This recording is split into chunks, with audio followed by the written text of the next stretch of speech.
নিজেকে চেনার তুমি তৌফিক দাও খোদা, তোমাকে চেনার তুমি তৌফিক দাও। নিজেকে চেনার তুমি তৌফিক দাও খোদা, তোমাকে চেনার তুমি। অন্য ধর্মাবলম্বী যদি কেউ থাকেন একটু হাত তুলবেন। কেউ কি আমাকে হেল্প করবেন ভাইয়ের নামটা জানার ব্যাপারে? সবুজ কুমার দাস। জি, ধন্যবাদ ভাই সবুজকে, আপনাকে থ্যাংক ইউ সো মাচ, আপনি আমাদের এই আয়োজনে সামিল হয়েছেন। আসসালামু আলাইকুম ওয়া রাহমাতুল্লাহি ওয়া বারাকাতুহু। আপনারা সবাই ভালো আছেন? ডুয়েট ক্যাম্পাসে আয়োজিত আজকের এই সিরাত সেমিনারের সম্মানিত সভাপতি, অত্র প্রতিষ্ঠানের অভিভাবক, মাননীয় উপাচার্য মহোদয়, উপ উপাচার্য মহোদয় সহ অত্র প্রতিষ্ঠানের সম্মানিত শিক্ষক এবং আমার প্রাণপ্রিয় শিক্ষার্থীবৃন্দ, তারুণ্যের সাথে সিরাতের গভীর সম্পর্ক, এই টপিকের উপর কয়েকটি পয়েন্ট আপনাদের সঙ্গে শেয়ার করবো ইনশাআল্লাহ। প্রথমে আমরা সিরাত সম্পর্কে একটু পরিচিত হই। সিরাত আসলে কাকে বলা হয়? সিরাত এই শব্দটির সাথে আমরা অনেকেই পরিচিত, মুসলমান তো বটেই, আমাদের দেশের আমাদের অন্য ধর্মাবলম্বী যে সমস্ত ভাইয়েরা বন্ধুরা আছেন তারাও সিরাত শব্দটি শুনেছেন বারবার। সিরাত আসলে বলতে কি বোঝায়? সিরাত হলো আমাদের প্রিয় নবী সাল্লাল্লাহু আলাইহি ওয়াসাল্লামের জীবনধারা, তার চরিত্র এবং আচরণের পূর্ণাঙ্গ বর্ণনা, এটাকে বলা হয় সিরাত। এক কথায় বললে আপনি বলতে পারেন নবী করিম সাল্লাল্লাহু আলাইহি ওয়াসাল্লামের জীবন ইতিহাস, তার জীবন চরিত্র, তার জীবন চরিত্রের যে কোনো দিকই হোক না কেন তার সবগুলোই সিরাতের অন্তর্ভুক্ত। তারুণ্যের সাথে, তরুণদের সাথে সিরাতের একটা গভীর সম্পর্ক আছে। সিরাত চর্চা আমাদের তরুণদের কোন কোন ভাবে সমৃদ্ধ করতে পারে, কিভাবে বলিষ্ঠ করতে পারে, সে বিষয়ে আমরা কথা বলবো ইনশাআল্লাহ। কিন্তু তার আগে আমরা জানি যে সিরাতের সাথে তারুণ্যের সম্পর্কের জায়গাটা আসলে কোথায়। প্রথমত আপনারা হলেন সেই বীর পুরুষেরা যারা এদেশের বুকে থাকা জগদ্দল পাথর সরাবার দুঃসাহস করেছেন এবং সাফল্য আমাদেরকে দেখিয়েছেন। আপনারা সেই জেনজি প্রজন্ম, আপনারা এদেশের ভবিষ্যৎ, মুসলিম মিল্লাতের ভবিষ্যৎ।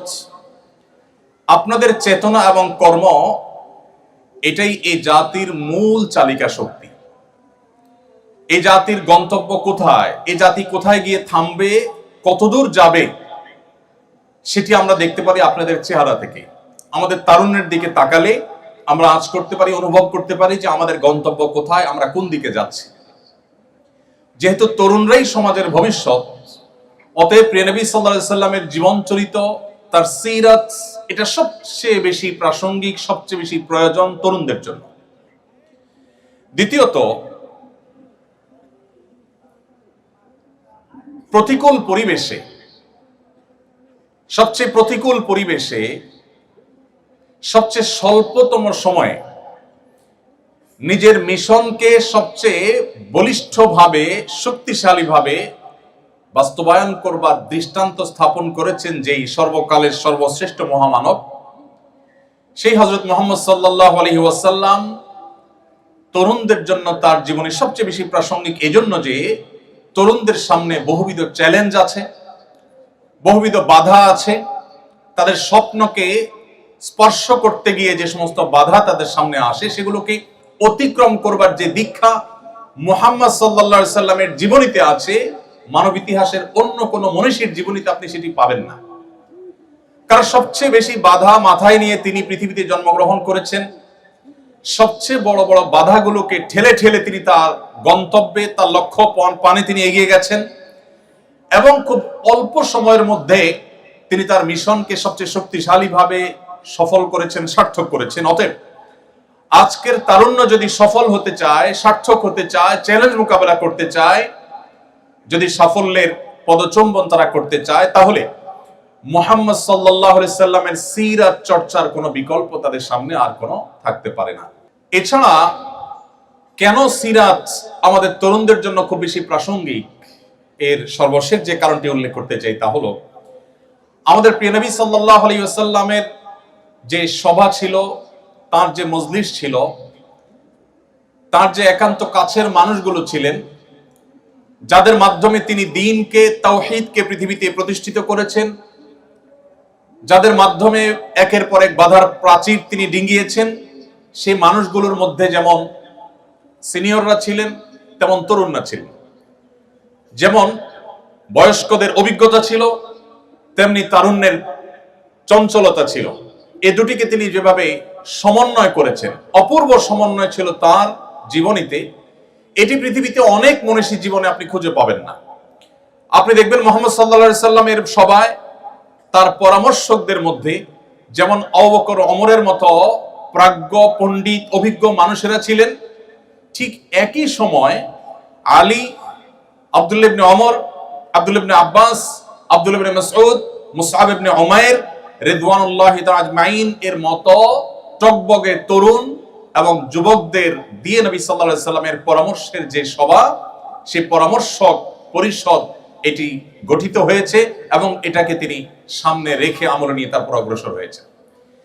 তার কাছে সিনিয়রদের যেরকম গুরুত্ব ছিল, তারুণদের স্পেশাল গুরুত্ব ছিল। কিরকম স্পেশাল গুরুত্ব? আপনারা যারা হাদিস চর্চা করেছেন, নবী করিম সাল্লাল্লাহু আলাইহি সাল্লামের হাদিস বিভিন্ন সময় আপনারা শুনেছেন, তার হাদিসে আপনি দেখবেন মাঝে মধ্যে তিনি ইয়া মা'শারাশ শাবাব এই বাক্যটা ব্যবহার করেছেন। ইয়া মা'শারাশ শাবাব, ইয়া মা'শারাশ শাবাবের অর্থ হলো হে তরুণ সম্প্রদায়, হে যুবকেরা। নবী করিম সাল্লাল্লাহু আলাইহি সাল্লাম কখনো কখনো নারীদের সম্বোধন করে বলেছেন ইয়া মা'শারান নিসা, হে নারীগণ। আর কখনো কখনো তিনি আলাদা করে তরুণদেরকে ডেকে ডেকে বলেছেন, সম্বোধন করেছেন, অ্যাড্রেস করেছেন ইয়া মা'শারাশ শাবাব, হে তরুণেরা। নবী করিম সাল্লাল্লাহু আলাইহি সাল্লামের জীবনে তরুণরা ছাড়া অন্য কোনো বয়সের মানুষদেরকে আলাদা করে অ্যাড্রেস করে কথা বলতে আমরা হাদিসের কোথাও দেখি না। এবং শুধুমাত্র একবার নয়, বরং নবী সাল্লাল্লাহু আলাইহি সাল্লামের জীবনে বারবার এই ঘটনা ঘটেছে যে তিনি তরুণদেরকে আলাদা করে অ্যাড্রেস করেছেন। এখান থেকে বোঝা যায় যে প্রিয় নবী সাল্লাল্লাহু আলাইহি সাল্লামের কাছে আপনারা অর্থাৎ তরুণরা খুবই গুরুত্বপূর্ণ ছিলেন এবং তরুণদেরকে তিনি আলাদা করে অ্যাড্রেস করতে ভালোবাসতেন, পছন্দ করতেন এবং তরুণরাই তার মিশনকে সাকসেস করতে সবচেয়ে বেশি যারা ভূমিকা রেখেছে তাদের মধ্যে অগ্রগণ্য ছিল, অগ্রগামী ছিল। এই জন্য আজকের তারুণ্যের জন্য সেই মুহাম্মদ সাল্লাল্লাহু আলাইহি সাল্লামের সিরাত এটা চর্চা করা অত্যন্ত প্রাসঙ্গিক, অত্যন্ত প্রয়োজনীয়। সম্মানিত উপস্থিতি, সিরাত চর্চা আমাদের তরুণদের কি কি বেনিফিট এনে দিতে পারে, কি সুবিধা এনে দিতে পারে, আমাদেরকে কি কি সার্থকতা এনে দিতে পারে। নাম্বার 1, আজকের মুসলমান নামধারী যে তরুণ আমরা আছি, যুব সম্প্রদায় আমরা আছি, বেশিরভাগ আমাদের তরুণদের দিকে তাকালে তাদের জীবনের কোনো লক্ষ্য, কোনো উদ্দেশ্য আছে বলে মনে হয় না। বিশেষ করে তাদের কাউকে আদর্শবাদী মুসলমান বলে মনে করতে আমাদের বেশ কষ্ট হয়। কারণ তাদের যে হেয়ালিপনা, আমি বড় অংশের কথা বলছি, সবার কথা বলছি না, তাদের মধ্যে যে তারুণ্যের চঞ্চলতা, এটা তাদেরকে একটা পর্যায়ে এমন দিকে নিয়ে যায় যেন এই জীবনের বিশেষ কোনো লক্ষ্য, বিশেষ কোনো উদ্দেশ্য, বিশেষ কোনো টার্গেট, বিশেষ কোনো স্বপ্নের জায়গা নেই। এই জন্য আত্মপরিচয়হীনতা দূর করা এবং আদর্শ ভিত্তিক ব্যক্তিত্ব গঠন করবার জন্য সিরাত চর্চা খুবই গুরুত্বপূর্ণ। পৃথিবীতে অনেক মনীষীর জীবনী আপনি পড়তে পারেন। অনেক বড় বড় মনীষীরা পৃথিবীতে এসেছেন এবং মানবতার জন্য অনেক অবদান রেখেছেন। পৃথিবীর ইতিহাসে আগত একমাত্র নবী রাসূলগণই সেই মনীষী যারা আমাদের জীবনের লক্ষ্য, আমাদের উদ্দেশ্য এবং আমাদের আত্মপরিচয়, আমাদের আইডেন্টিটি, আমাদের স্রষ্টার সাথে আমাদের সম্পর্ক এবং মেলবন্ধন এবং কানেকশন এটা করে দিয়েছেন শুধুমাত্র নবী রাসূলগণ। মানব ইতিহাসের অনেক বড় বড় মনীষীদের অনেক বড় বড় অবদানের কথা আপনি আলোচনা করতে পারবেন, কিন্তু আপনার জীবনের লক্ষ্য কি, আপনার জীবনের উদ্দেশ্য কি, এই প্রশ্নের উত্তর পৃথিবীতে অন্য কোনো মনীষীরা দিতে পারেন নাই। শুধুমাত্র আল্লাহর প্রেরিত নবী এবং রাসূলরাই দিয়েছেন, কারণ স্বয়ং সৃষ্টিকর্তা তাদেরকে প্রেরণ করেছেন, যার কারণে সৃষ্টিকর্তা তাদের মাধ্যমে বার্তা দিয়েছেন। এবং নবী সাল্লাল্লাহু আলাইহি সাল্লাম কোরআন কারীমের আয়াতের মাধ্যমে আমাদেরকে জানিয়েছেন, আল্লাহ বলেছেন ওয়ামা খালাকতুল জিন্না ওয়াল ইনসা ইল্লা লিয়াবুদুন, আমি জিন এবং মানুষকে সৃষ্টি করেছি শুধু আমার ইবাদত করবার জন্য। আমরা এই পৃথিবীতে এসেছি, আমরা এখানে এসে পড়াশোনা করি, আমাদের ক্যারিয়ার ডেভেলপ করি, আমরা কেউ চাকরি করব, কেউ উদ্যোক্তা হব, কেউ ব্যবসা বাণিজ্য করব, এক একজন এক এক সেক্টরে কাজ করব। আমাদের এই কাজের লক্ষ্য বা উদ্দেশ্য, এটা শেষ পরিণতিটা কি? যদি বলেন যে আমি মানুষের জন্য কাজ করব, মানুষের সেবা করব, আপনি প্রকৌশল বিশ্ববিদ্যালয়ের স্টুডেন্ট হিসাবে পড়াশোনা করে আপনি ইঞ্জিনিয়ার হয়ে আপনি মানব জাতির জন্য কোন একটা সংকটের সমাধানের পথ আবিষ্কার করবেন, মানুষ উপকার করবেন, ভালো কথা। আপনি যা করতে চাইছেন যদি আপনি সেটা করতে না পারেন, পৃথিবীতে মানুষ যা করতে চায় তার সবকিছু কি করতে পারে? আমরা যা চাই সবকিছু কি করতে পারি? আপনি যা করতে চেয়েছেন যদি সেটা করতে না পারেন, ধরা যাক আপনার স্বপ্ন ছিল আপনি পড়াশোনা করে আপনার ক্যারিয়ার ডেভেলপ করে আপনি মানব জাতির জন্য অনেক কিছু করবেন, কিন্তু আপনি হয়তো কিছু করতে পারলেন না। এই যে অনাকাঙ্ক্ষিত আনএক্সপেক্টেড সিচুয়েশনে তৈরি হয়েছে, আপনি কিছু করতে পারলেন না, এই জায়গাটায় আপনার সান্ত্বনার কোনো সূত্র আপনি খুঁজে পাবেন না। আপনি যদি আপনার সেকুলার দৃষ্টিভঙ্গি থেকে দেখেন, তাহলে আপনার একটা স্বপ্ন ছিল, স্বপ্নটা বাস্তবায়ন করতে পারলেন না, তাহলে আপনার এখন যাওয়ার কোনো জায়গা নেই। আপনি ও স্যাড বলা ছাড়া, ডিপ্রেসড হওয়া ছাড়া আপনার কিছু করার নেই। এটা একজন মানুষের জীবনের কোনো কাঙ্ক্ষিত সমাপ্তি হতে পারে না। দুর্ভাগ্যজনক বাস্তবতা হলো যারা মুহাম্মদ সাল্লাল্লাহু আলাইহি সাল্লাম সহ আল্লাহর পক্ষ থেকে প্রেরিত নবী রাসূলদের প্রতি ঈমান আনে না, বিশ্বাস করে না, তাদের জীবনে এরকম অনাকাঙ্ক্ষিত পরিসমাপ্তির সম্ভাবনা অনেক জোরালো। পক্ষান্তরে যারা মুসলমান, যারা মুহাম্মদ সাল্লাল্লাহু আলাইহি সাল্লামের প্রতি ঈমান এনেছে, তাদের সার্থকতা হলো মুহাম্মদ সাল্লাল্লাহু আলাইহি সাল্লাম তাদেরকে তাদের সৃষ্টিকর্তার সাথে পরিচয় করে দিয়েছে এবং এর ফলশ্রুতিতে আখিরাতের প্রতি বিশ্বাসী হয়েছে। একজন মানুষ দুনিয়াতে অনেক কিছু করতে চেয়েছেন, কিছুই করতে পারেন নাই, যদি তিনি মুসলমান হন তাহলে তার ডিপ্রেশনের কোনো কারণ নাই, তার দুশ্চিন্তার কোনো কারণ নাই, কারণ তিনি যদি ভালো কিছু করবার সদিচ্ছা রাখেন এবং তার জন্য যথাযথ পদক্ষেপ নিয়ে থাকেন, তিনি যদি তার কাঙ্ক্ষিত কাজটি করতে নাও পারেন, আল্লাহ রাব্বুল আলামিন কিয়ামতের দিন তার সেই কাঙ্ক্ষিত কাজ করে যে পরিমাণ রিওয়ার্ড পাওয়ার কথা, পুরস্কার পাওয়ার কথা, তার সবটুকু আল্লাহ তাআলা তাকে বুঝিয়ে দিবেন। অতএব একজন মুসলমান তার জীবনে কখনো ডিপ্রেশন তাকে কখনো স্পর্শ করতে পারে না। আর এই কথাকেই কোরআন বলেছে, ওয়ালা ইয়াইআস মির রাউহিল্লাহি ইল্লাল কওমুল কাফিরুন, আল্লাহর রহমত থেকে নিরাশ হয়ে যাওয়া, আশাহত হয়ে যাওয়া, ডিপ্রেসড হয়ে যাওয়া, এটা আল্লাহর প্রতি অবিশ্বাসী ছাড়া কারোর জীবনে আসতে পারে না। বিশ্বাসী মানুষের জীবনে আসার কোনো স্কোপ নেই। কেন আপনি সিরাত চর্চা করবেন? কারণ সিরাত চর্চা আপনার আইডেন্টিটি আপনাকে ঠিক করে দিবে, আপনার স্রষ্টার সাথে আপনার সৃষ্টি হিসাবে আপনার একটা সম্পর্ক গড়ে তুলবে। তাতে কি হবে? আপনার ডিপ্রেশন আসবে না। আপনারা ছাত্র মানুষ, আপনার ইউনিভার্সিটি স্টুডেন্ট, স্কুল বা কলেজ বা স্কুল লাইফের দিকে ফিরে যান। আমাদের অনেক স্কুল স্টুডেন্ট আছেন যারা অনেক পড়াশোনা করেন, এসএসসিতে একটা ভালো ফলাফল করতে হবে তাকে, এইচএসসিতে একটা ভালো ফলাফল করতে হবে তাদের। এ ধরনের স্টুডেন্টদের জন্য আমাদের ডক্টর নাবিল ভাই অনেক কাজ করেন, মাশাআল্লাহ, অনেক চমৎকার চমৎকার তার দিক নির্দেশনা আছে, আমরা জানি আমাদের এই ধরনের স্টুডেন্টদের জন্য। তো স্টুডেন্টরা যখন খুব পড়াশোনা করে পরীক্ষার আগে, অনেক ছেলেপেলে আছে, অনেক ছেলেমেয়েরা আছে, তাদের পড়াশোনার অন্যতম লক্ষ্য থাকে একটা ভালো ফলাফল করা। আর ভালো ফলাফল কেন করতে চায়? তার প্রাথমিক লক্ষ্য, চূড়ান্ত লক্ষ্য তো ঠিক আছে, ভালো কলেজে ভালো ভার্সিটিতে চান্স পাবে, ভালো ক্যারিয়ার বিল্ড আপ করবে। প্রাইমারি একটা লক্ষ্য থাকে, সেটা হলো পাশের বাসার আন্টিকে একটু দেখায় দেওয়া। আছে না নাই? কেন পাশের বাসার আন্টিকে দেখাইতে হবে? কারণ আন্টি এসে সারাদিন মায়ের কাছে তার ছেলে মেয়ের গল্প শোনায়, এগুলো শুনতে আর ভালো লাগে না। এই জন্য মাজায় গামছা বেঁধে অনেক স্টুডেন্ট নেমে যায় যে এবার কিছু একটা করতে হবে, আন্টির মুখ বন্ধ করতে হবে, ভালো কিছু করতে হবে। আচ্ছা, আমার প্রশ্ন হলো, এই ছাত্র অনেক পড়াশোনা করেছে, অনেক কষ্ট করেছে, পরীক্ষা দিয়েছে, আনফরচুনেটলি সে যা চেয়েছে সেই ফলাফল সে পায়নি, অর্থাৎ পাশাপাশি আন্টিকে আর দেখায় দেওয়া গেল না। এই ছেলের, এই শিক্ষার্থীর যাওয়ার জায়গাটা কোথায় আমাকে বলেন? কোনো যাওয়ার জায়গা আছে তার? দেখাতে পারে নাই তো, আবার কবে কোন পরীক্ষা আসবে সেটাতে দেখাবে, এছাড়া তার আর কোনো যাওয়ার জায়গা নেই। তখন সে কি হয়ে যায়? ডিপ্রেসড হয়ে যায়, সে দুশ্চিন্তার মধ্যে পড়ে যায়, মন খারাপ করে এবং কখনো কখনো আত্মহত্যার পথে পর্যন্ত চলে যায়। এবার আসুন আমরা আরেকটা চিত্র দেখি। একজন স্টুডেন্ট যার জীবনে মোহাম্মদ সাল্লাল্লাহু আলাইহি সাল্লামের সিরাতের রিফ্লেকশন হয়েছে, যিনি মোহাম্মদ সাল্লাল্লাহু আলাইহি সাল্লামের জীবন ইতিহাসের সাথে পরিচিত হয়েছে, তার জীবনের সংস্রবে কখনো এসেছে, তার ছোঁয়ায় কখনো তার থাকার সুযোগ হয়েছে। এই স্টুডেন্ট যেহেতু তার রবকে চিনে, তিনি তার সব কিছু দেখাতে চান তার রবকে, সৃষ্টিকর্তাকে। পাশাপাশি আন্টি কিংবা তার কোনো বন্ধু বান্ধব কিংবা অন্য কাউকে তিনি দেখাবার জন্য কিছু করেন না।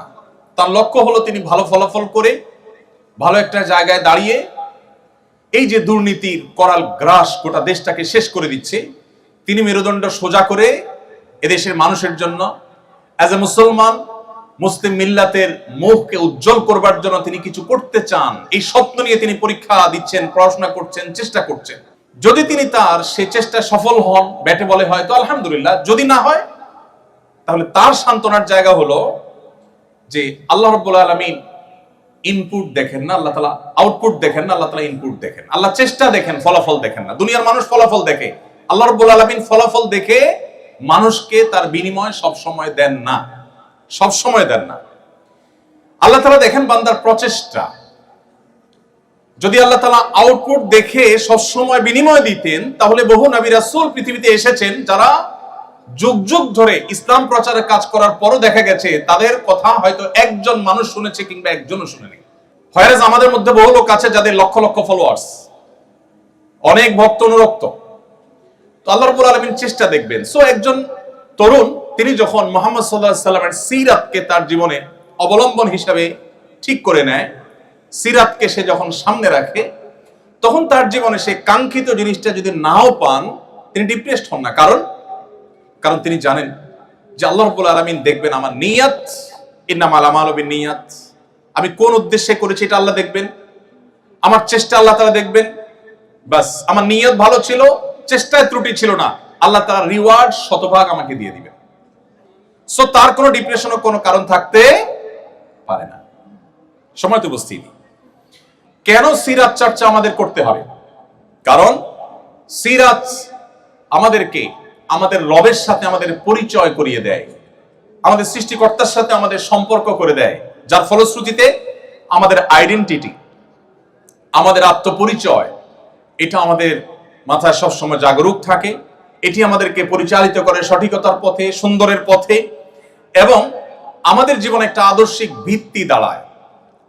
অস্ট্রেলিয়ার কোন একজন গবেষক, নামটি আমার মনে নাই, অনেক আগে কোথাও পড়েছি, হারিয়ে ফেলেছি, তিনি বলেছেন যে এই পৃথিবীতে আমরা কেন এসেছি আমি জানি না, তবে এটুকু নিশ্চিত খেয়ে পরে দিন পার করার জন্য আমরা এই পৃথিবীতে আসিনি।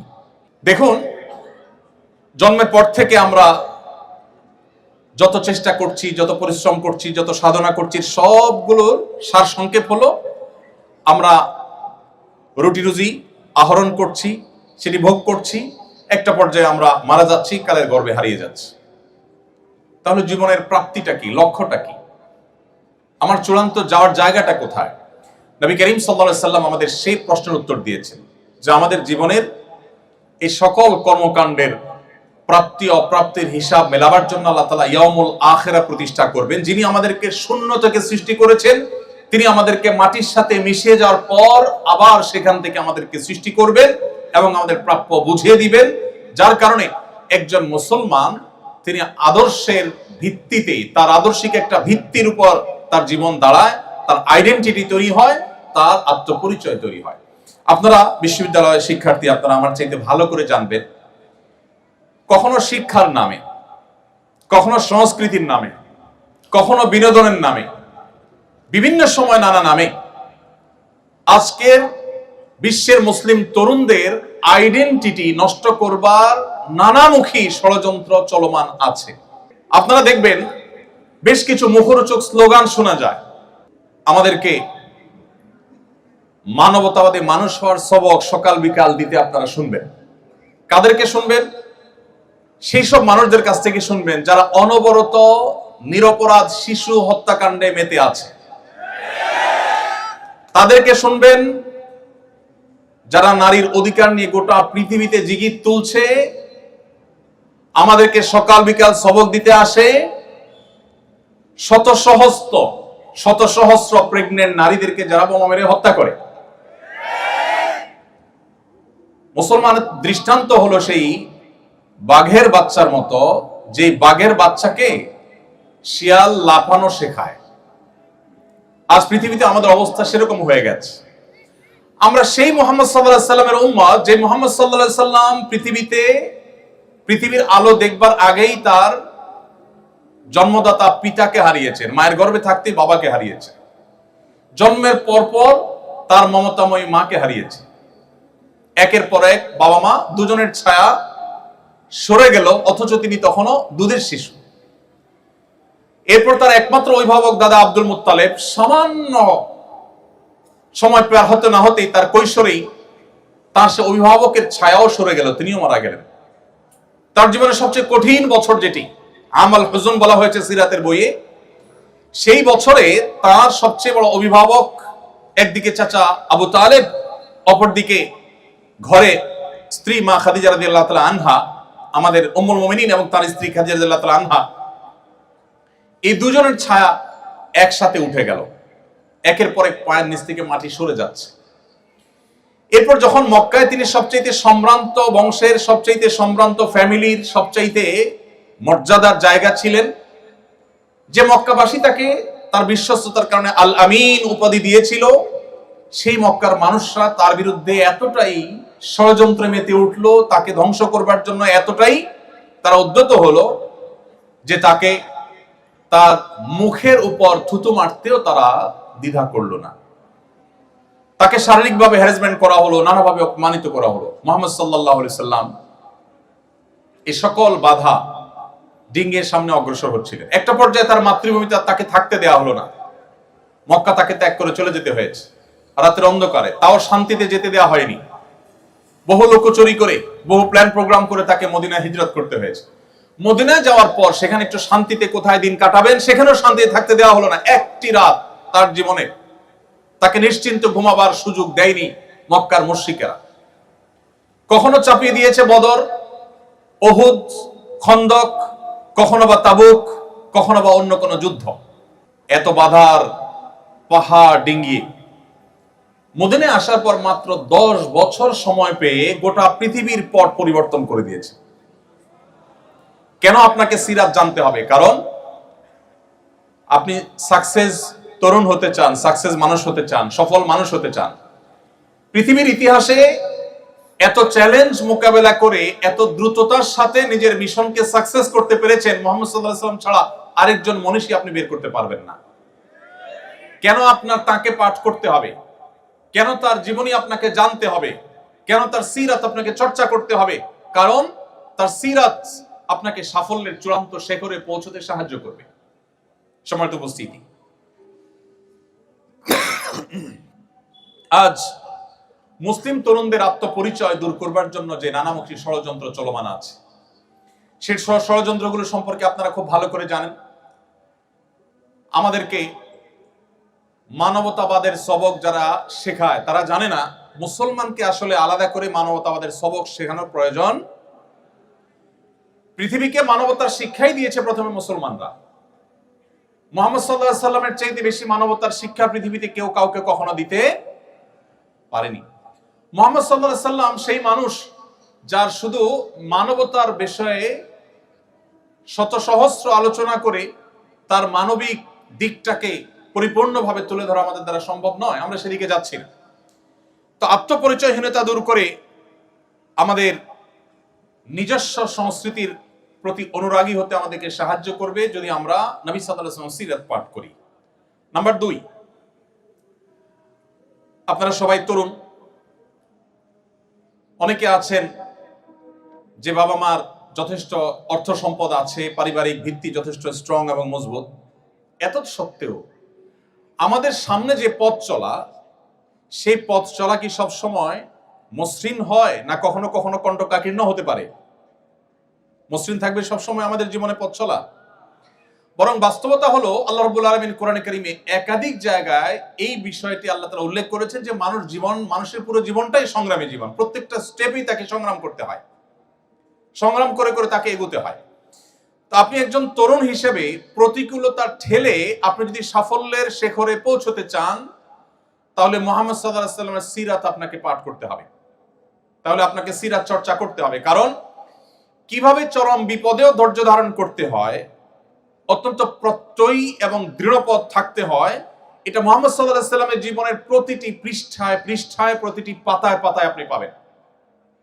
আপনি মুহাম্মদ সাল্লাল্লাহু আলাইহি ওয়াসাল্লামের জীবনের ইতিহাস যদি খোলেন, প্রতিটি পাতায় দেখতে পাবেন একের পর এক চ্যালেঞ্জ কিভাবে তিনি মোকাবেলা করেছেন। সবচেয়ে ইন্টারেস্টিং বিষয় হলো, এত বাধা সত্ত্বেও কোন ইতিহাসবিদরা, এমনকি অমুসলিমদের লেখা যে সমস্ত জীবন চরিত্র আছে মুহাম্মদ সাল্লাল্লাহু আলাইহি ওয়াসাল্লামের, তার কোনটিতেও আপনি এটি দেখাতে পারবেন না যে মুহাম্মদ সাল্লাল্লাহু আলাইহি ওয়াসাল্লাম এত টেনশনে, এত চাপে, এত মানসিক প্রেসারে তিনি কখনো নাউজুবিল্লাহ খেই হারিয়ে ফেলেছেন, রেগে গেছেন, কাউকে সরি বলতে হয়েছে। তার জীবনে এরকম কোনো অধ্যায় আসেনি।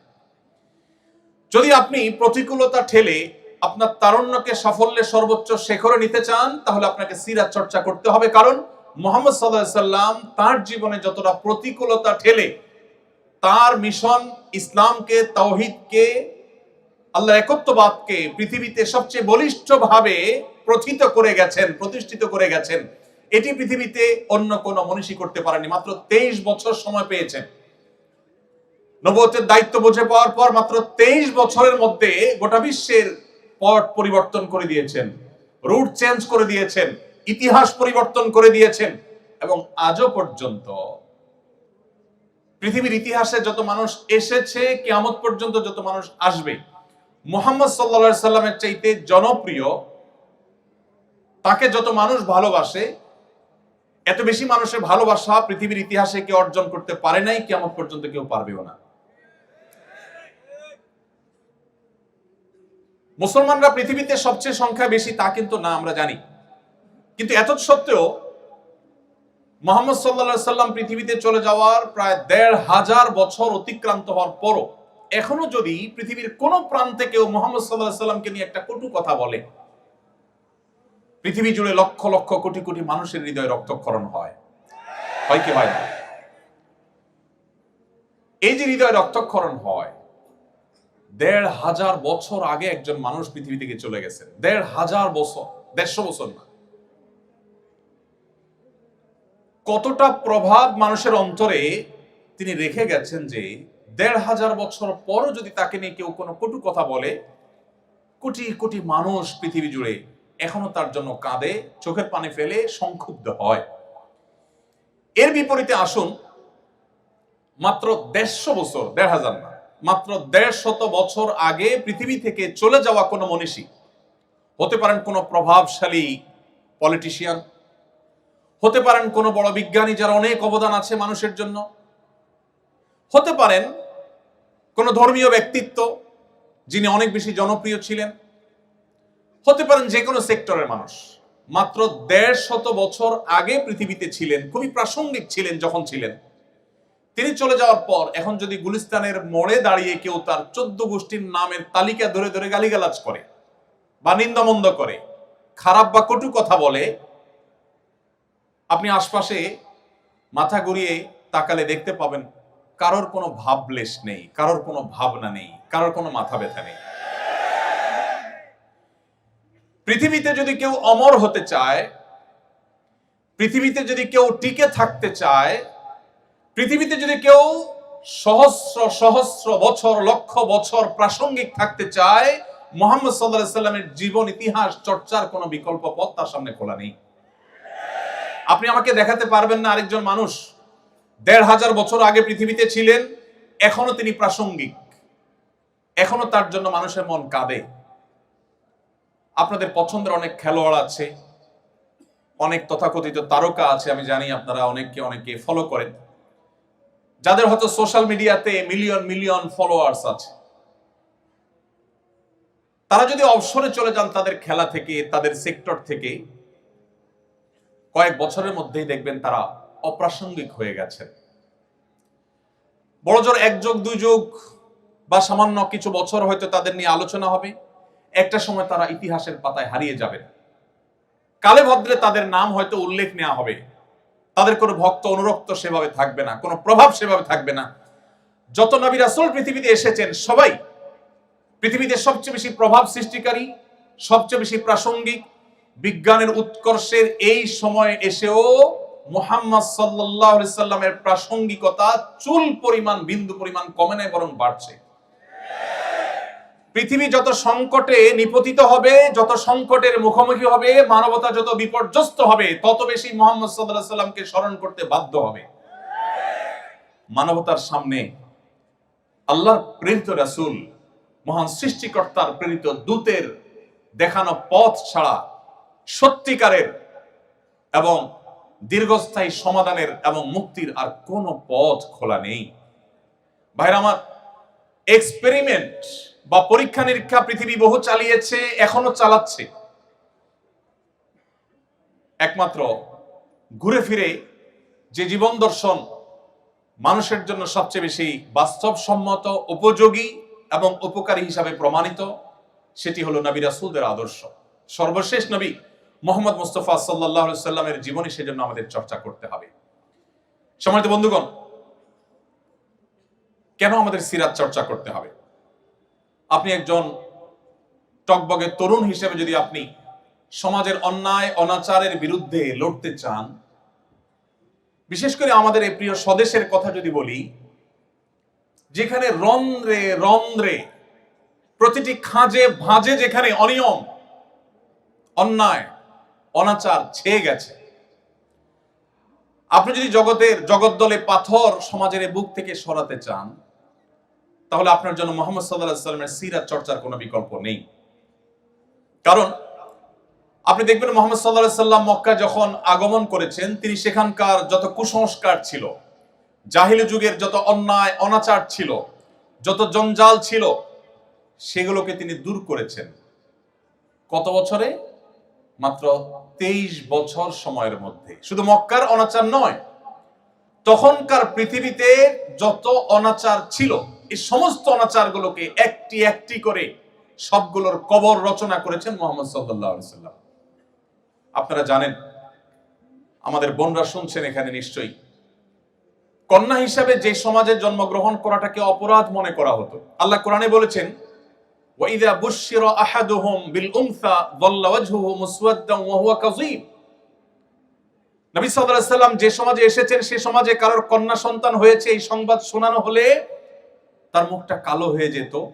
ইয়াতাওয়ারা মিনাল কওম, তিনি মুখ লুকাতেন, মানুষের সামনে মুখ দেখাতে চাইতেন না, কারণ তার কন্যা সন্তান হয়েছে। আপনি চিন্তা করতে পারেন যে এই জায়গা ছিল কন্যা বা মেয়েদের অবস্থান। সময় কিন্তু 23 বছর। মাত্র এই 23 বছরের মধ্যে নারীকে সেই অতল গভীর থেকে তুলে আকাশের সর্বোচ্চ শিখরে রেখে নবী করিম সাল্লাল্লাহু আলাইহি সাল্লাম এমন এক সমাজ গঠন করেছেন মাত্র 23 বছরে, যেই সমাজে কন্যার বাবা হওয়া ছেলের বাবা হওয়ার চাইতে বেশি গৌরবের বিষয় পরিণত হয়েছে।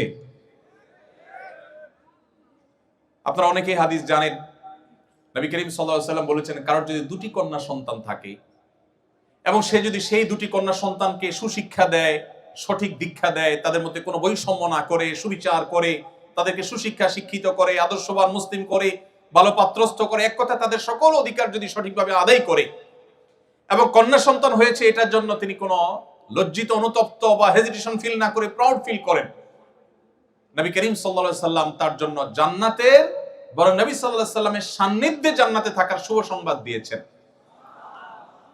অথচ আমি নিজেও ছেলে, আপনারাও এখানে আমার সামনে যারা আছেন তারা ছেলে। এমন কোন হাদিস আমি পাইনি যে এক ডজন পুত্র সন্তান জন্ম দেওয়ার এই সৌভাগ্য বিরল অর্জনের কারণে নবী সাল্লাল্লাহু আলাইহি সাল্লাম কোন বাবা মাকে এই সুসংবাদ শুনিয়েছেন যে জান্নাতের বারান্দার কাছাকাছি যাওয়া যাবে। আমি এটা পাইনি। কিন্তু দুটি কন্যা সন্তান হলে জান্নাতে শুধু থাকা, নবী সাল্লাল্লাহু আলাইহি সাল্লামের সান্নিধ্যের সৌরভ পাবে, এই শুভ সংবাদ তিনি দিয়েছেন। শুধু তাই নয়, ইমাম মালিক রাহমাতুল্লাহর একটা চমৎকার উক্তি আছে। তিনি বলেছেন, আল আম্বিয়া ওয়া আবুল বানাত, নবী রাসূলগণ কাকতালীয় ভাবে হোক আর আল্লাহ তাআলার সুপরিকল্পনার অংশ হোক, অবশ্যই আল্লাহর প্রত্যেকটা কাজ হিকমত দ্বারা পরিপূর্ণ। তিনি বলেছেন, যত নবী রাসূল পৃথিবীতে এসেছে, অ্যানালাইসিস করলে দেখা যায় বেশিরভাগ নবী রাসূলদেরকে আল্লাহ তাআলা মেয়েদের বাবা করেছেন। আমাদের নবী করিম সাল্লাল্লাহু আলাইহি সাল্লামের ছেলে সন্তান হয়েছে, কিন্তু আল্লাহ তাআলা তাদেরকে একেবারে সেই শৈশবে নিয়ে গেছে। তার 4টি কন্যা সন্তান স্বাভাবিক জীবন যাপন করে বড় হয়ে সংসার করে তারপর দুনিয়া থেকে গেছেন। 4টি কন্যা সন্তান, একটি ছেলে সন্তানও তার বড় হয়ে স্বাভাবিক জীবন যাপন করবার সুযোগ পায়নি। অর্থাৎ নবী করিম সাল্লাল্লাহু আলাইহি সাল্লাম 4 জন মেয়ের বাবা ছিলেন, এবং এজন্য মক্কার মুশরিকরা তাকে বিদ্রুপ করে বলতো যে মুহাম্মদ মারা গেলে তার নাম নেয়ার মতো মানুষ কেউ থাকবে না, কারণ কোনো ছেলে নাই, তার বংশ কিভাবে থাকবে টিকে। যারা বলেছিল তারা ইতিহাসে রাস্তা করে নিক্ষিপ্ত হয়ে গেছে। মুহাম্মদ সাল্লাল্লাহু আলাইহি সাল্লামের নামে নামকরণ করা পৃথিবীর যে কোনো দেশে, যে কোনো সমাজে, বিশেষ করে যেখানেই মুসলমান আছে সেখানে আপনি দেখবেন, এমনকি ইংল্যান্ডের সন্তানদের নামকরণের ক্ষেত্রে দেখা গেছে যে প্রায় বছরই সবচেয়ে বেশি সংখ্যক সন্তান বা শিশুদের নাম রাখা হয় মোহাম্মদ নামে। যারা মনে করেছিল মুহাম্মদ সাল্লাল্লাহু আলাইহি সাল্লামের ছেলে সন্তান না থাকলে তিনি হারিয়ে যাবেন, তারা হারিয়ে গেছে। মুহাম্মদ সাল্লাল্লাহু আলাইহি সাল্লাম পৃথিবীতে এখনো প্রাসঙ্গিক আছেন।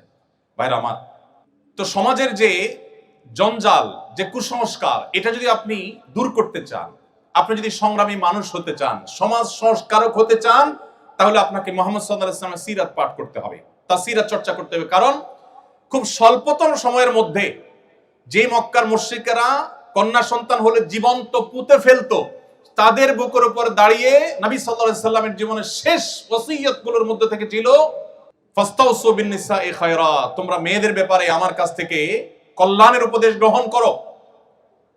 নারী জাতিকে তিনি উন্নতির চরম শিখরে, মুক্তির চরম পর্যায়ে তিনি রেখে গেছে। ভাইরা আমার, আমি একটা কথা প্রায় বলি, আজকে পৃথিবীতে নারীবাদের খুব স্লোগান শুনতে পাবেন, অধিকার অধিকারের শব্দটা খুব বেশি শুনতে পাবেন। এগুলো শুনলে বেশ আমাদের মধ্যে একটা ভাবসাব আসে যে অধিকার সচেতন, আধুনিক। নবী করিম সাল্লাল্লাহু আলাইহি সাল্লাম যখন পৃথিবীতে মানবতা বুলুণ্ঠিত হয়েছে, তখন মানবতা নিয়ে কাজ করেছেন, তখন কোনো প্রজেক্ট ফাইল তার কাছে ছিল না। এখন পৃথিবীতে অনেকেই অধিকারের কথা বলেন বিভিন্ন বিদেশি ফান্ড বা তহবিল হালাল করবার প্রয়োজনে। এটা একটা ফ্যাশনের বিষয় হয়েছে এখন, তখন ফ্যাশনের বিষয় ছিল না। তো আপনি যদি সমাজে অন্যায় অনাচার দূর করে সংগ্রামী সাধক হতে চান, সমাজ সংস্কারক হতে চান, প্রতিবাদীর ভূমিকায় থাকতে চান, তাহলে মুহাম্মদ সাল্লাল্লাহু আলাইহি সাল্লাম কিভাবে সমাজ সংস্কার করেছেন, কিভাবে এত অল্প সময়ে একটা সমাজকে আমূল পরিবর্তন করে দিয়েছেন, দিন এবং রাত যেরকম তফাৎ এরকম তফাৎ করে দিয়েছেন, সেই সিরাত আপনাকে পাঠ করতে হবে। প্রিয় ভাইরা আমার, আপনি যদি বিরতিহীন পথ চলায় জীবনের অভিষ্ট লক্ষ্যে পৌঁছতে চান, তাহলে আপনাকে মুহাম্মদ সাল্লাল্লাহু আলাইহি সাল্লামের সিরাত চর্চা করতে হবে। কেন? কারণ আপনি দেখবেন নবী করিম সাল্লাল্লাহু আলাইহি সাল্লামের জীবনে তার যে পথ চলা ছিল, এটা ছিল বিরতিহীন। আল্লাহ তাআলা কোরআনে কারীমে নবী করিম সাল্লাল্লাহু আলাইহি সাল্লামকে বলেছেন, হে রাসূল, আপনি রাতের কিছু অংশ আরাম করুন, সারা রাত দাঁড়িয়ে ইবাদত করবেন না, একটু রেস্ট করুন। কারণ ইন্না লাকা ফিন নাহারি সাবহান তাওয়িলা, কারণ দিনে আপনাকে দীর্ঘ পথ সাঁতরাতে হবে। ইন্টারেস্টিং বিষয়, কোরআন বলছে নবী সাল্লাল্লাহু আলাইহি সাল্লামকে রাতে একটু আপনি রেস্ট করুন। সারা রাত জেগে তিনি তাহাজ্জুদ পড়তে চাইতেন। আল্লাহ বলেছেন না সারা রাত তাহাজ্জুদ পড়বেন না, একটু নিজে রেস্ট করবেন, নিজের রিফ্রেশমেন্টের জন্য সময় রাখবেন, সারা রাত ইবাদত করবেন না। কেন? কারণ দিনে আপনাকে দীর্ঘ পথ সাঁতার কাটতে হবে, সাঁতরাতে হবে। প্রশ্ন হলো, নবী সাল্লাল্লাহু আলাইহি সাল্লাম যে মক্কায় ছিলেন বা মদিনায় ছিলেন, সেখানে সাঁতার কাটার কোনো অপশন ছিল না। এবং তখনকার আরবেরা, এমনকি এখনকার আরাবিয়ানরাও, তারা আমাদের মতো নদীমাতৃক এলাকার মানুষ না। তাদের সাঁতার কাটা বেশিরভাগ মানুষই জানে না বললেই চলে। নবী সাল্লাল্লাহু আলাইহি সাল্লামের জীবনে একবারও সাঁতার কেটেছেন এরকম কোনো বর্ণনা কেউ খুঁজে পাবে না। তাহলে আল্লাহ তাআলা বলতে পারতেন যে আপনাকে দীর্ঘ পথ অতিক্রম করতে হবে, পাড়ি দিতে হবে, হাঁটতে হবে, চলতে হবে, সারা বলে আল্লাহ তাআলা সাঁতার কাটা কথা কেন বললেন? এ বিষয়ে তাফসীর বিশেষজ্ঞ বিশ্লেষক ওলামা ইকরাম বলেন, এখানে আল্লাহ তাআলা একটি বার্তা দিতে চেয়েছেন। সেটি হলো, মানুষ পায়ে হেঁটে চললে একটু বিরতি নেয়, অন্য যে কোনো বাহনে গেলে মানুষ হয়তো একটু বিরতি নেওয়ার অপশন থাকে, কিন্তু কেউ যদি সাঁতার কাটে তাহলে তার গন্তব্যে পৌঁছার আগ পর্যন্ত বিরতির কোনো সুযোগ থাকে না। নবী করিম সাল্লাল্লাহু আলাইহি সাল্লামের যে কাজ, এই কাজ ছিল বিরতিহীন। এজন্য তার সারা জীবন তিনি বিরতিহীনভাবে চেষ্টা চালিয়েছেন।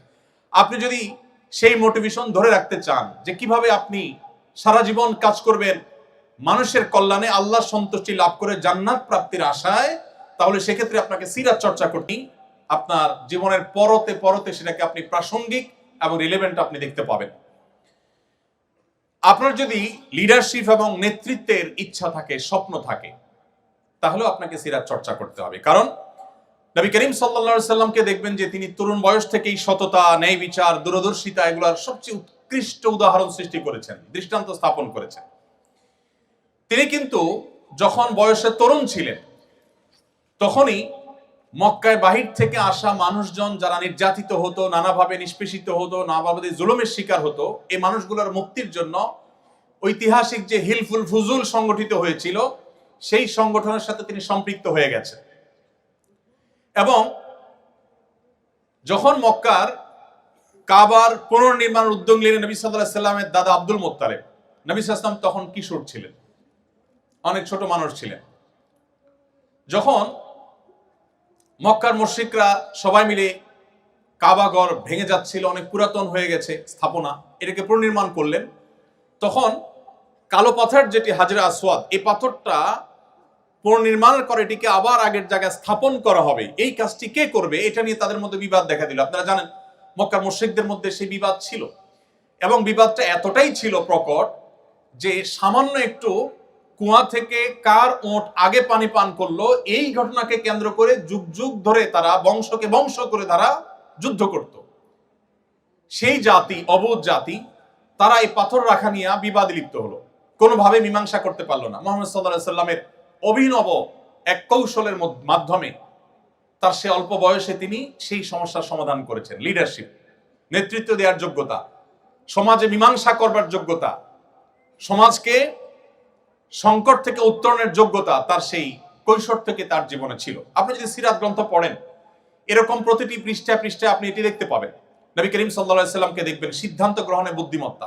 শুধুমাত্র হিজরতের সময় মক্কা থেকে তিনি যে মদিনায় চলে যাচ্ছিলেন রাতের অন্ধকারে, যে স্টেপগুলো তিনি অবলম্বন করেছেন, এগুলোর এক একটা নিয়ে বহু পিএইচডি হতে পারে, বহু গবেষণা হতে পারে, হয়েছেও।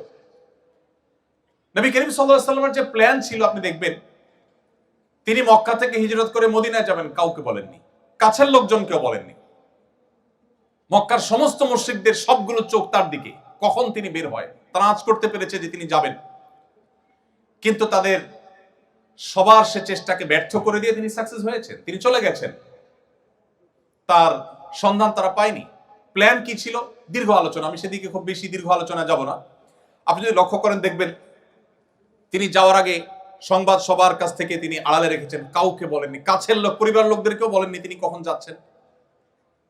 যেই বিছানায় তিনি শায়িত ছিলেন, আলী রাদিয়াল্লাহু তাআলা আনহুকে ডেকে এনে ওই বিছানায় শুইয়ে দিলেন, দিয়ে তারপর তিনি চলে গেলেন, যাতে করে তাকে যারা ডিপ মনিটরিং করছে, তখনকার যুগে তো আর বিদ্যুতের আলো ছিল না, এই আলো আধারিতে কেউ একজন বিছানায় শোয়া আছে এটা দেখে তারা যেন ধোকায় পড়ে যায়, তারা যেন মনে করে যে মুহাম্মদ সাল্লাল্লাহু আলাইহি ওয়াসাল্লাম মনে বিছানায় শোয়া আছেন। এই জন্য আলী রাদিয়াল্লাহু তাআলা আনহুকে রাতের গভীরে এনে তার বিছানায় শুইয়ে দিয়ে তিনি বাসা থেকে বের হয়েছে। তিনি জানতেন যে একটানা মদিনায় তিনি যেতে পারবেন না, তাকে ধাওয়া করা হবে। তিনি পথে একটা স্টেপ নিলেন গারে সৌরে। সেই গারে সৌর, সেখানে তিনি অবস্থানকালীন সময়ে খাবার দাবারের কি ব্যবস্থা হবে সেই ক্যাটারিং সার্ভিসের জন্য তিনি দায়িত্ব দিলেন আবু বকর রাদিয়াল্লাহু তাআলা আনহুর কন্যাকে, এবং তাকে দায়িত্ব দিলেন, তিনি যথারীতি দায়িত্ব পালন করলেন। আবার সেই খাবার কিভাবে পৌঁছানো হবে, মক্কার মুশরিকরা তো ফলো করবে, এই জন্য দায়িত্ব দিলেন আরেকজনকে, ট্রান্সপোর্টের দায়িত্ব। যাকে ট্রান্সপোর্টের দায়িত্ব দেওয়া হলো তাকে পরিকল্পনা বুঝায় দেওয়া হলো, তিনি ছাগলের রাখাল নিয়ে, যিনি খাবার যাবেন তার পেছন থেকে ছাগলের রাখাল নিয়ে একজন যাবেন, যাতে করে তার যে পদচিহ্নগুলো আছে এগুলো ছাগল পায়ে হেঁটে মারিয়ে সেটাকে মিশিয়ে ফেলে, মক্কার মুশরিকরা যাতে আঁচ করতে না পারে পায়ে হেঁটে কোথায় গিয়েছে, গাড়ি সৌরটা ঠিক কোন জায়গায় যেন ধরতে না পারে। এরপরে সেখানে মক্কার মুশরিকদের গতিবিধি জানার জন্য সংবাদদাতা হিসাবে, মিডিয়া হিসাবে আলাদা ডিপার্টমেন্টকে দায়িত্ব দিলেন, তারা সেই সংবাদ তাকে পৌঁছাতে নিয়মিত। এভাবে একটি একটি করে শুধুমাত্র তার হিজরতের প্ল্যান পরিকল্পনা যদি আমরা শুনি তো আমরা অবাক হয়ে যাব যে আজকাল পৃথিবীতে বহু ট্রেনিং, বহু গবেষণা, বহু পড়াশোনা, বহু স্টাডি, বহু উচ্চতর ডিগ্রি নিয়েও মানুষ যে সমস্ত প্ল্যান প্রোগ্রাম করতে পারে না, নবী সাল্লাল্লাহু আলাইহি ওয়াসাল্লাম জীবনে সেটি করেছেন। সবচেয়ে মজার বিষয় হলো তার 23 বছরের সামগ্রিক জীবনে একটি জায়গা আপনি খুঁজে বের করতে পারবেন না যে তিনি একটা স্টেপ নেওয়ার পরে বলেছেন ওহ সরি, ভুল হয়ে গেছে, একটাও দেখাতে পারবেন না। গাইডেড বাই আল্লাহ সুবহানাহু ওয়া তাআলা। তো আপনি যদি লিডারশিপ চান, সিদ্ধান্ত গ্রহণের বুদ্ধিমত্তা চান, আপনাকে মুহাম্মদ সাল্লাল্লাহু আলাইহি ওয়াসাল্লামকে পাঠ করতে হবে। আপনি যদি সহযোগিতা এবং পরামর্শ ভিত্তিক সমাজ গড়ে তুলতে চান, প্রতিষ্ঠান গড়ে তুলতে চান, আজকে পৃথিবী জনগণের মতামত নিয়ে সরকার গঠন করার কথা বলে। আজকে বিভিন্ন কাজের ক্ষেত্রে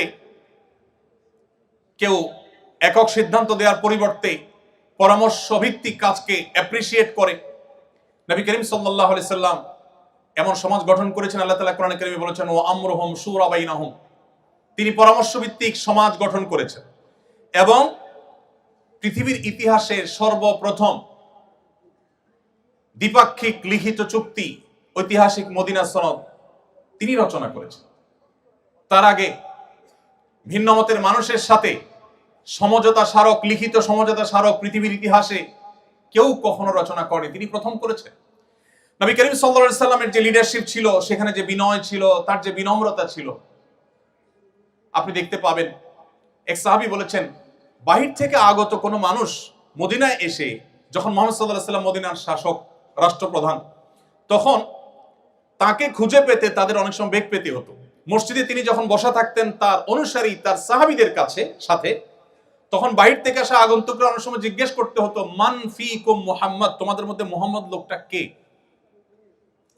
আপনি একটু কল্পনা করার চেষ্টা করুন, একজন নবী, আমাদের সমাজের কোনো পাতি নেতা না, একজন নবী, একজন রাসূল, যার জন্য তার উম্মতরা জীবন দিতে ঈমানের কারণে বাধ্য, এই রকম অনুসারী। এখন তো পাতি নেতাদের বিপদে হলে তাদের অনুসারীরা তাদের আগে পালাবে, কিন্তু মুহাম্মদ সাল্লাল্লাহু আলাইহি সাল্লামের সেই সাহাবা একরাম যারা তার জন্য জীবন দিতে প্রস্তুত, এই রকম ভক্তদের মধ্যে, এই রকম সাহাবীদের মধ্যে যখন তিনি বেষ্টিত থাকতেন, বসে থাকতেন, বাহির থেকে আসা অচেনা আগন্তুক মানুষ, যিনি ব্যক্তি মুহাম্মদ সাল্লাল্লাহু আলাইহি সাল্লামকে চিনে না, জিজ্ঞেস করতে হতো মান ফিকুম মুহাম্মদ, তোমাদের মধ্যে মুহাম্মদ লোকটা কে? তার বসার বিনয়ের ভাব কেমন ছিল যে তাকে আলাদা করে খুঁজে বের করা যেত না। তার অ্যাটিটিউড দেখে, তার বসার স্টাইল দেখে বিনয় কাকে বলে পৃথিবীকে শিক্ষা দিয়েছেন মুহাম্মদ সাল্লাল্লাহু আলাইহি সাল্লাম। আমাদের সমাজে যে পরিমাণ সভাপতি আর সহসভাপতির বাম্পার ফলন হয়েছিল আপনারা জানেন।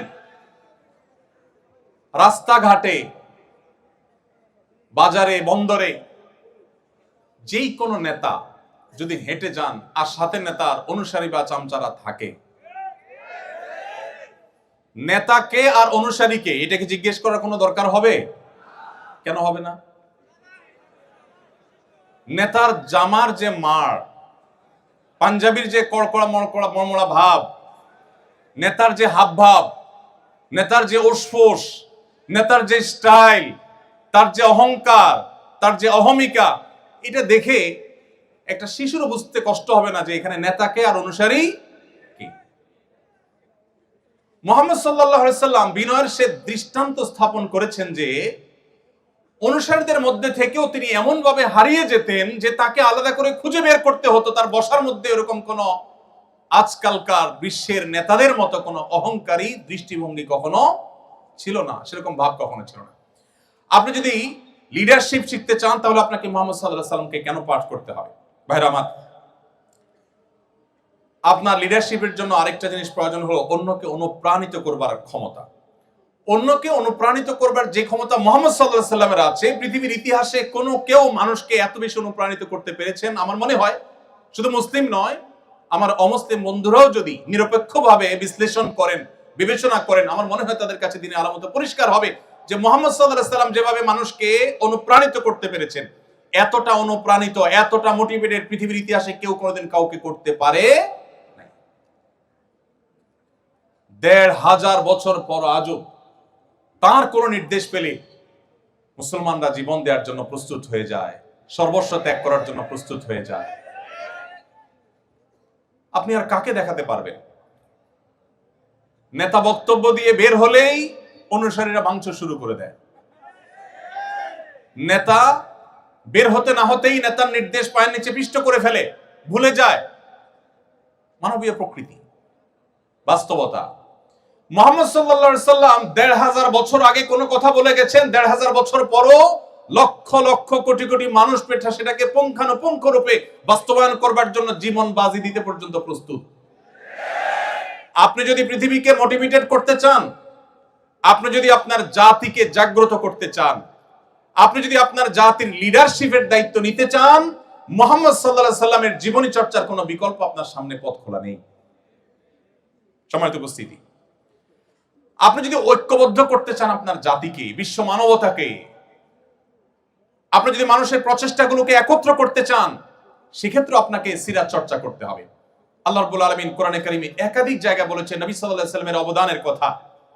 বিশ্ব মানবতার প্রতি তার যে সমস্ত অবদানগুলো ছিল, এর মধ্যে থেকে অন্যতম অবদান ছিল তিনি মানব জাতিকে কখনো বিভক্ত করেননি, ঐক্যবদ্ধ করার চেষ্টা করেছেন।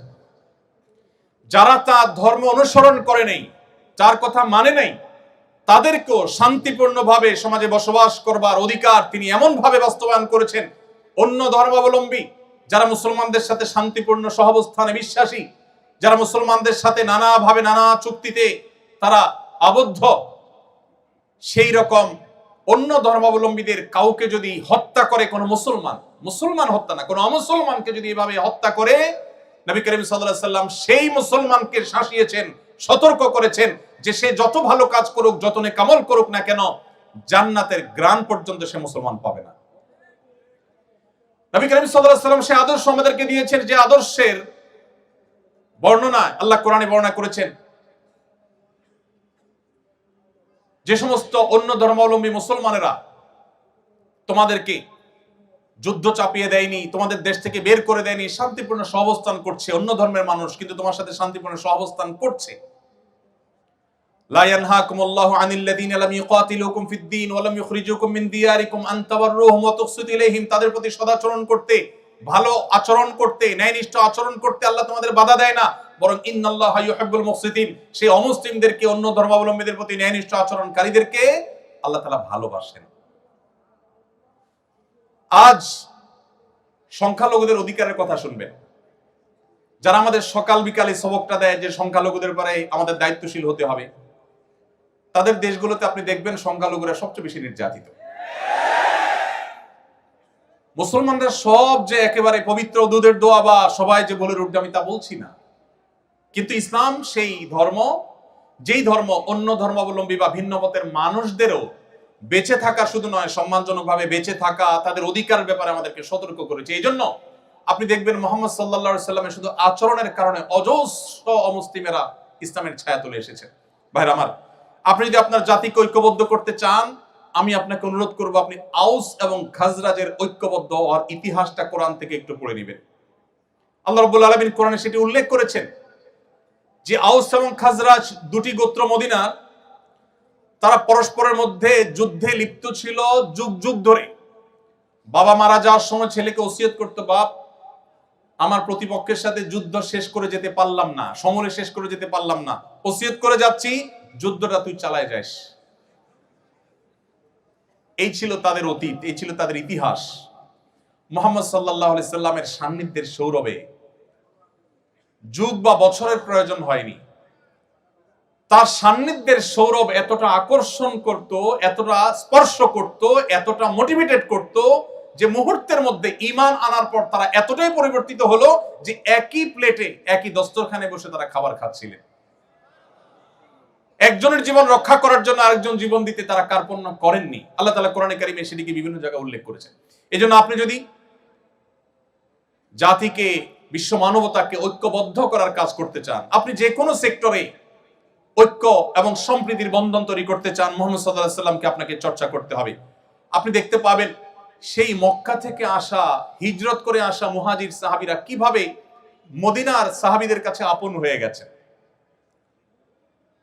তারা যখন এসেছেন মদিনায়, মদিনার সাহাবীরা বললেন যে আমাদের ব্যবসার অর্ধেক দিয়ে দিচ্ছি আপনাদেরকে। কেউ বা ব্যবসার অর্ধেক অফার করলেন, কারণ একাধিক স্ত্রী আছে, তিনি বলেছেন যে ঠিক আছে, আমার একজন স্ত্রী, আমি তাকে ডিভোর্স দিয়ে দিচ্ছি, আপনার স্ত্রী রেখে এসেছেন, সংসার, আপনার জীবন, সবকিছু বিপন্ন প্রায়। আপনাকে আমি আমার ভাই হিসেবে এই সুযোগ দিচ্ছি যে আমার ডিভোর্স হয় স্ত্রীর সাথে আপনি বিবাহ বন্ধনে আবদ্ধ হতে পারেন, বিবাহ আপনি করতে পারেন, ব্যবসার অংশ নিতে পারেন, ইত্যাদি ইত্যাদি। মক্কা থেকে আসা সাহাবীরা বলেছেন তাদের সাথে কিছু নেই, সব সহায় সম্পদ রেখে আসতে হয়েছে। পৃথিবীতে আজও তো বহু শরণার্থী শিবির পৃথিবীর দেশে দেশে আছে। মুহাজিররা যে শরণার্থী হয়ে বা মুহাজির হয়ে মক্কা থেকে মদিনা এসেছেন, মুহাম্মদ সাল্লাল্লাহু আলাইহি সাল্লামের নেতৃত্ব, তার সিরাত এর সৌরভ সান্নিধ্য তাদেরকে কি করেছে? তারা যখন অফার পেয়েছেন মক্কাবাসী তাদেরকে তাদের সম্পদের অর্ধেক দিয়ে দিতে চেয়েছেন মদিনাবাসী, তখন তারা বললেন না, সম্পদের অর্ধেক দেওয়ার প্রয়োজন নাই, আপনারা আমাদেরকে বাজার দেখিয়ে দিন, আপনাদের বাজারে গিয়ে আমরা পরিশ্রম করব, ব্যবসা বাণিজ্য করব, কেনা বেচা করব, এই দেশের অর্থনীতিতে আমরা অবদান রাখব, অর্থনীতির চাকাকে আমরা সচল করব, আমরা আপনাদের বোঝা হতে চাই না, আমরা এখানে এসে আপনাদের অর্থনীতিতে ভূমিকা রাখতে চাই। তারা রেখেছেন, প্রতিষ্ঠিত হয়েছেন, মদিনাকে সমৃদ্ধ করেছেন, সবচেয়ে বেশি সমৃদ্ধ করেছেন মুহাম্মদ সাল্লাল্লাহু আলাইহি সাল্লামের নেতৃত্বে। ভাইরা আমার, এভাবে আপনি যদি অর্থনৈতিক মুক্তির কথা বলেন, অর্থনৈতিক মুক্তি আমাদের এই দেশের জন্য খুব বেশি গুরুত্বপূর্ণ। ভাইরা আমার, আপনারা জানেন আমাদের একটা কালভার, একটা ব্রিজ, এটা করতে হলে বিদেশের দিকে তাকাইতে হয়। তারা আমাদেরকে কিছু টাকা পয়সা দেয়, লোন দেয়, আল্লাহর হস্তে না, লোন দেওয়ার পর সাথে 10টা 20টা শর্ত দিয়ে দেয়। লোন দেয় ব্রিজ করার জন্য, শর্ত দেয় আমার পাঠ্য বইয়ে আমার ছেলে মেয়েকে কি পড়াতে হবে সে বিষয়। লোন দেয় তারা আমাদের অবকাঠামো উন্নয়নের জন্য, শর্ত দেয় এদেশের মুসলিম, হিন্দু, খ্রিস্টান, বৌদ্ধ সকল ধর্মের মানুষের ধর্মীয় মূল্যবোধ পরিপন্থী বিষয়কে সমাজে পুশ করাবার জন্য। ভাইরা আমার, এই সুযোগ তারা এজন্য পায় যে আমরা অন্য অনেক দিক থেকে বাহ্যিক মুক্তি লাভ করলে অর্থনৈতিক মুক্তি আমাদের হয়নি। আপনি যদি অর্থনৈতিক মুক্তি লাভ করতে চান, কিভাবে? খালি হাতে মক্কা থেকে আসা হাজার হাজার অগণিত মুহাজির সাহাবীদের কিভাবে সমৃদ্ধ করেছেন নবী সাল্লাল্লাহু আলাইহি ওয়াসাল্লামের বলিষ্ঠ নেতৃত্ব, তার প্ল্যান, কিভাবে মদিনার সমাজকে প্রতিষ্ঠিত করতে ভূমিকা রেখেছেন, আপনার তাকে অনুসরণ করতে হবে। মুহাম্মদ সাল্লাল্লাহু আলাইহি সাল্লাম মুহাজির এবং আনসারদের মধ্যে যে ভ্রাতৃত্বের বন্ধন তৈরি করেছেন, তার একটি ঘটনা বলে আমি শেষের দিকে যাব। নবী করিম সাল্লাল্লাহু আলাইহি সাল্লাম একবার শুনতে পেলেন দুজন সাহাবী, একজন মুহাজির একজন আনসার, একজন মদিনার মানুষ আর একজন মক্কা থেকে আসা মানুষ, কোন একটা বিষয় নিয়ে মানুষ হিসাবে বাদানুবাদ হয়েছে, পানি তোলা নিয়ে সম্ভবত বাদানুবাদ হয়েছে। তো একজন তার স্বজাতিকে ডেকে বলেছেন, হে আমার স্বজাতি ভাইয়েরা, ধরুন মুহাজির ভাইয়েরা, তোমরা কোথায় আছো, আসো, আমার সাথে এর গন্ডগোল লাগছে। অনেক সময় লাগে না এরকম, যে এলাকা ধরে টান দেয় মানুষ। নবী করিম সাল্লাল্লাহু আলাইহি সাল্লাম এই ডাক শুনে অত্যন্ত রাগান্বিত হয়ে গেলেন। তিনি সহজে যেন তেন ভাবে রাখতেন না, তিনি রেগে গেলেন। এখন রাগান্বিত হয়ে তিনি তার স্বভাব সুলভ ভঙ্গিতে তিনি বললেন,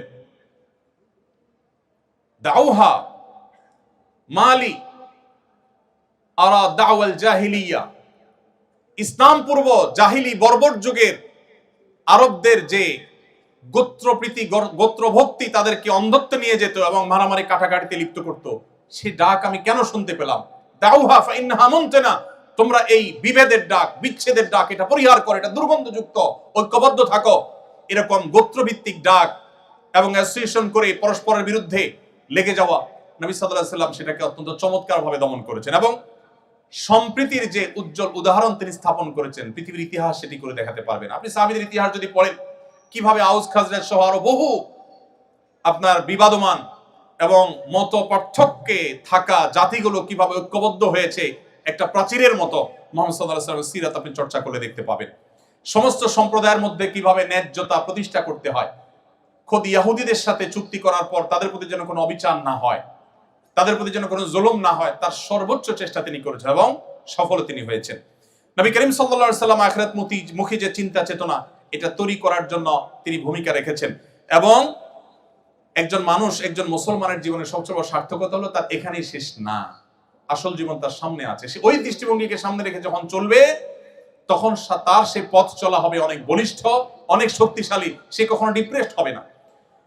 কেন আখিরাতের বিশ্বাসটা যৌক্তিক? বিজ্ঞানের উৎকর্ষের এই যুগে আমাদের অনেকেরই মনে প্রশ্ন জাগে, আমরা মারা যাওয়ার পর আবার আল্লাহ তাআলা সৃষ্টি করবেন, আমাদের বিচার হবে, জান্নাত হবে বা জাহান্নাম হবে।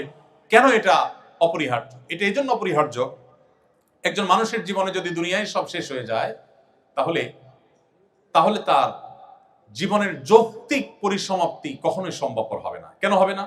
ধরুন একজন মানুষ সারা জীবন জুলুমের শিকার হয়েছেন, সারা জীবন জুলুমের শিকার হয়েছেন, হতে পারে না যে তিনি আদালতে গেছেন সেখানে ন্যায় বিচার পান নাই, সামহাও ন্যায় বিচার পান নাই, হয়তো তিনি নিজের বিষয়টা তুলে ধরতে পারেন নাই, যেভাবে হোক তিনি ন্যায় বিচার থেকে বঞ্চিত হয়েছে। এই লোকটা যদি মারা যান, তাহলে তার এই সমাপ্তি কাঙ্ক্ষিত সমাপ্তি না। কিন্তু একজন ইমানদার আখিরাতে বিশ্বাসী মানুষ, তিনি মনে করেন, তিনি জানেন, মনে প্রাণে বিশ্বাস করেন, দৃঢ় বিশ্বাস আছে যে তার এই মৃত্যুর পর আল্লাহর সামনে দাঁড়াতে হবে।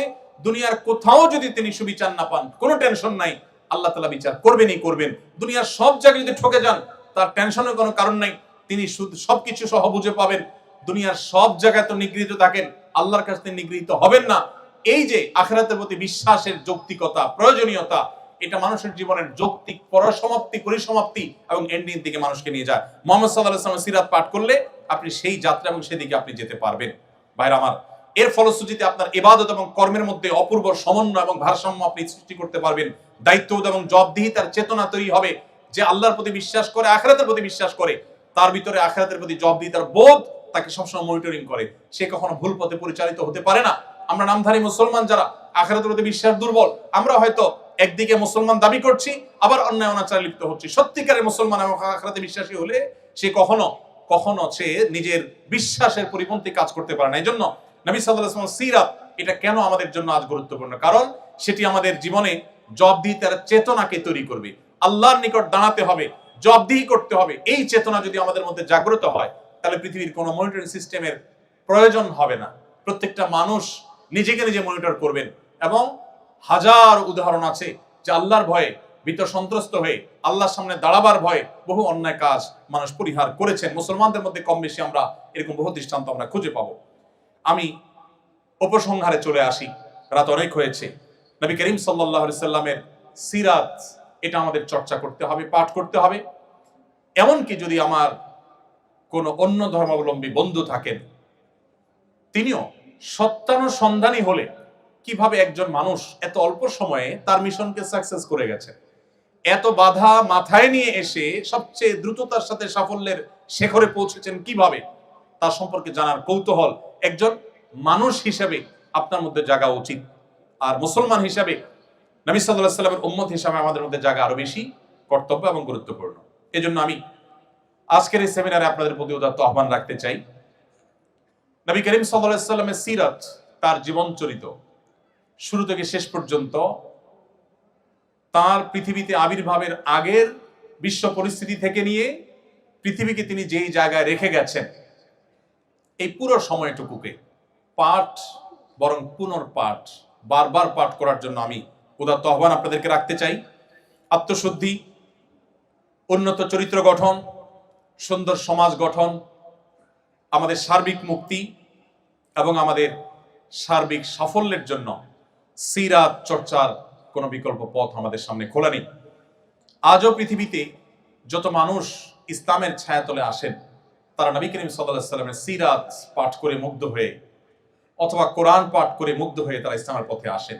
নবী করিম সাল্লাল্লাহু আলাইহি ওয়াসাল্লামের জীবদ্দশায়ও যারা ইসলামের ছায়াতলে এসেছেন, আপনি তাদের জীবনী চর্চা করলে দেখবেন যে এক একজন নবী সাল্লাল্লাহু আলাইহি ওয়াসাল্লামের চরিত্র মাধুর্য দেখে, তার জীবন ইতিহাসে মুগ্ধ হয়ে তারা ইসলামের ছায়াতলে এসেছেন। অতএব সিরাত চর্চা করার জন্য আপনাদেরকে আমি উদাত্ত আহ্বান করতে চাই। সিরাত চর্চার জন্য বছরে বা কালে ভদ্রে একটি বা দুটি সিরাত সেমিনার আয়োজন করা যথেষ্ট নয়।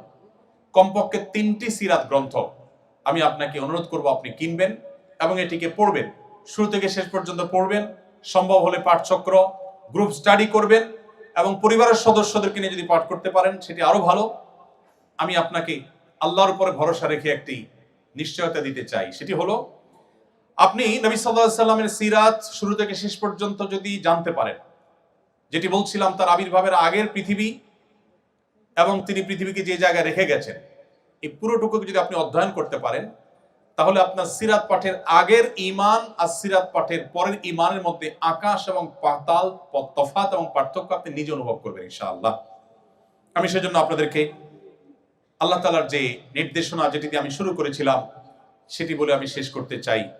আল্লাহ রাব্বুল আলামিন বলেছেন, লাকাদ কানা লাকুম ফি রাসূলিল্লাহি উসওয়াতুন হাসানাহ, তোমাদের জন্য আল্লাহর রাসূলের জীবনীতে রয়েছে সর্বোত্তম অনুপম আদর্শ, তুলনাহীন আদর্শ, যার কোনো তুলনা কারোর সাথে চলে না। সেটি রয়েছে মুহাম্মদ সাল্লাল্লাহু আলাইহি সাল্লামের জীবনীতে। আল্লাহ তাআলা শুধু আমাদেরকে কোরআন দেননি, তিনি কোরআন ব্যাখ্যা করবার জন্য, বিশ্লেষণ করবার জন্য রাসূল দিয়েছেন। তিনি চাইলে জিবরিলকে দিয়ে কাবার ছাদে আসমান থেকে কোরআন পাঠিয়ে দিতে পারতেন অলৌকিকভাবে। মক্কার মুশরিকদের বুঝতে সুবিধা হতো যে আল্লাহর তরফ থেকে অলৌকিকভাবে এসেছে। তিনি তার রাসূল সাল্লাল্লাহু আলাইহি সাল্লামকে দিয়ে আমাদেরকে কোরআনের নির্দেশগুলোর বাস্তব উদাহরণ আমাদের সামনে স্থাপন করেছেন। সর্বশেষ একটি দৃষ্টান্ত দিয়ে আমি শেষ করছি, সেটি হলো ডক্টর খন্দকার আব্দুল্লাহ জাহাঙ্গীর রাহমাহুল্লাহর নাম আপনারা শুনেছেন, ইসলামী বিশ্ববিদ্যালয়ের কুষ্টিয়ার প্রফেসর ছিলেন। স্যার একটি উপমা দিতেন অত্যন্ত চমৎকার। স্যার বলতেন, আমরা যে ফোন ব্যবহার করি, এই মোবাইলগুলো সাধারণত দুই প্রকার। কিছু আছে যেগুলো আমরা বাটন ফোন বলি, যেগুলোতে নেট ইউজ করা যায় না, ক্যামেরা থাকে না, ইত্যাদি ইত্যাদি। এই বাটন ফোন। আরেকটা হলো স্মার্টফোন। স্যার বলতেন, আল্লাহ রাব্বুল আলামিন মানুষকে সৃষ্টি করেছেন স্মার্টফোনের মতো করে, আর অন্য যত প্রাণী আছে সব প্রাণীকে সৃষ্টি করেছেন বাটন ফোনের মতো করে। বাটন ফোনের মধ্যে যেই ক্যালকুলেটর দেওয়া আছে ওইটা পরিবর্তন করা যায় না। যেই ফোন বুক দেওয়া আছে, যা যা দেওয়া আছে তাতেই থাকে। গেমস যেগুলো দেওয়া আছে, নতুন করে আর কোনো গেম সেখানে ডাউনলোড করা যায় না, ফিক্সড যা যা দেওয়া আছে তা। আর স্মার্টফোনের মধ্যে, দামি দামি স্মার্টফোনগুলোতে আপনাকে একটা প্লে স্টোর, অ্যাপ স্টোর দেওয়া থাকবে।